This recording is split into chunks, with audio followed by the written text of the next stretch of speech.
चलती नाव में गर्मा गर्म खाना खाने वाला ससुराल। सुबह का समय, समुद्र किनारे नाव धीरे धीरे किनारे लगती है। कविता नाव के कोने पर बैठी थकी सी लग रही है।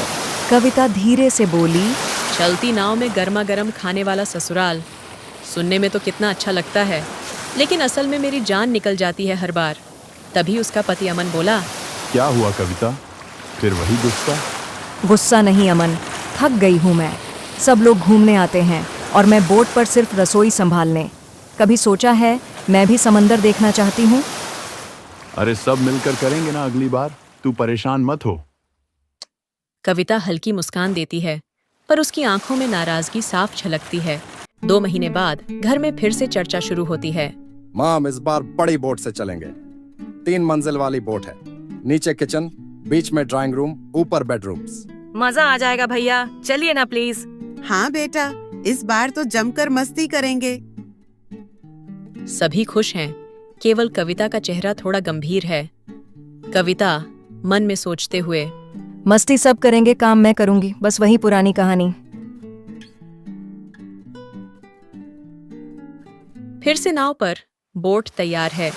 परिवार बोट में प्रवेश करता है।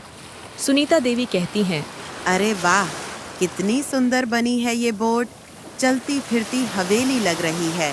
देवरानी माया बोली, माँ जी, इस बार तो सब वीडियो बनाएंगे और मैं अपने इंस्टाग्राम पर डालूंगी। कविता मुस्कुराती है, पर उसकी नजर नीचे किचन की ओर जाती है। बहुओं, अब जब आ गए हैं तो कुछ बना लो खाने को। नाश्ता तो किया नहीं आज। माँ अभी नहीं, मेरा मेकअप टाइम है। मैं भी थोड़ा आराम कर लूँ, फिर बनाऊंगी। सुनीता देवी कविता की ओर देखकर बोली, तो तू बना ले बहू, सबके लिए गर्मा गर्म पराठे और चाय। कविता धीरे से बोली। जी माँ जी। वो नीचे किचन में चली जाती है। कुछ देर बाद आवाज लगाती है, सभी सुनिए, नाश्ता तैयार है। कोई नहीं आता। वो खुद जाकर देती है।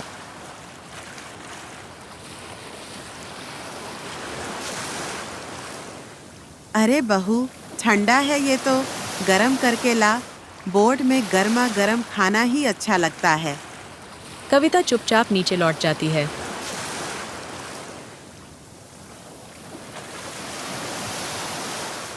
रात का समय।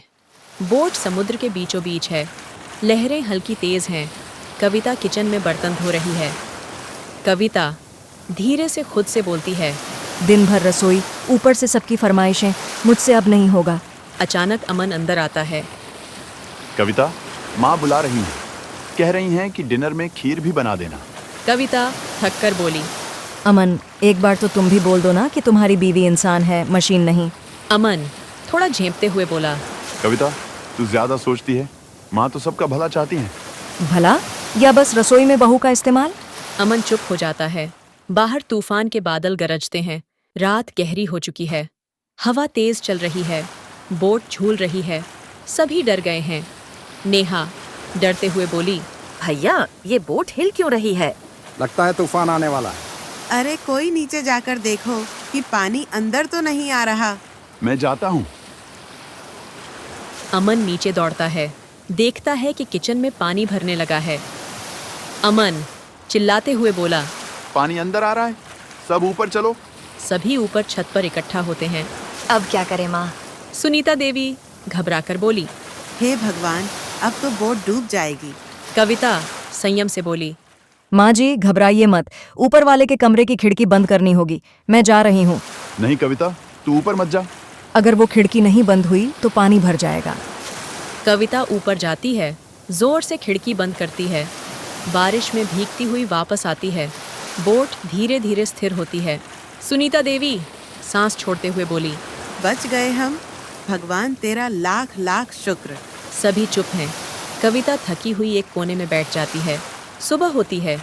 समुद्र शांत है। बोट किनारे पहुंच चुकी है। सब सन्नाटे में हैं। सुनीता देवी धीरे से कविता के पास आती हैं। बहू, तूने रात को सबकी जान बचाई।